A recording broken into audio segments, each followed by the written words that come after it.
Fenomena di tengah masyarakat Indonesia saat ini sungguh memprihatinkan. Banyak umat Islam yang menjalankan tradisi dan ritual keagamaan bukan karena mengikuti tuntunan Nabi Muhammad SAW, tetapi karena ikut-ikutan budaya turun-temurun yang justru memberatkan diri sendiri.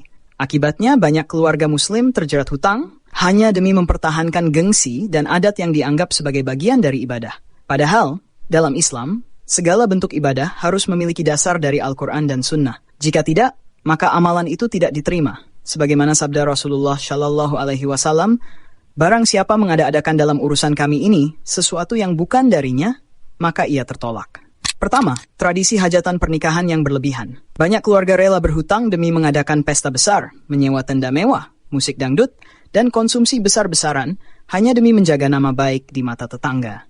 Padahal Nabi mengajarkan walimah yang sederhana, penuh keberkahan, tanpa berlebih-lebihan. Islam tidak memerintahkan pesta besar, justru melarang mubazir dan menghamburkan harta.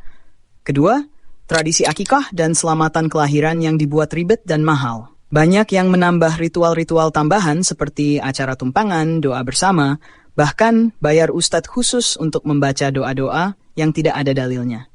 Padahal, syariat akikah itu sederhana, cukup menyembelih 2 kambing untuk anak laki-laki dan 1 kambing untuk anak perempuan, lalu dibagikan kepada yang membutuhkan. Tidak ada perintah untuk membuat acara besar apalagi sampai hutang demi gengsi.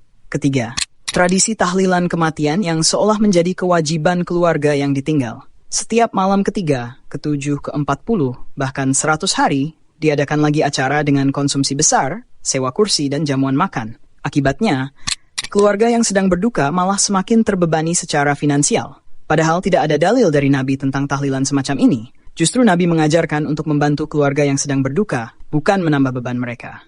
Keempat, tradisi haul dan maulid yang dirayakan berlebihan. Banyak masyarakat berlomba membuat panggung besar, mengundang penceramah, musik, dan acara makan-makan massal yang menghabiskan uang puluhan juta rupiah. Semua dilakukan dengan alasan cinta Nabi, padahal cinta sejati kepada Rasulullah bukan diukur dari pesta, tetapi dari ketaatan kepada sunnah beliau.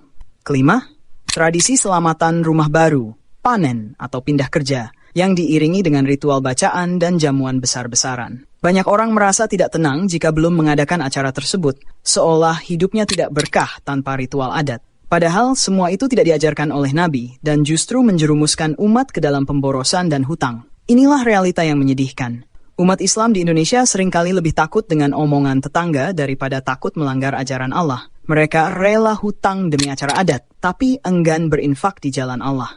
Mereka berani boros untuk tradisi, tapi pelit dalam menuntut ilmu agama. Padahal Islam datang untuk memudahkan, bukan mempersulit. Allah Subhanahu wa Ta'ala berfirman, Allah tidak membebani seseorang melainkan sesuai kesanggupannya. Maka semua bentuk ibadah yang membuat umat sengsara, tertekan, dan berhutang, jelas bukan bagian dari ajaran Islam yang murni. Sudah saatnya umat sadar dan kembali kepada ajaran Islam yang sederhana, sebagaimana dituntunkan oleh Nabi dan para sahabat. Islam tidak mengajarkan kemewahan dalam ibadah, tapi mengajarkan keikhlasan dan ketundukan kepada Allah.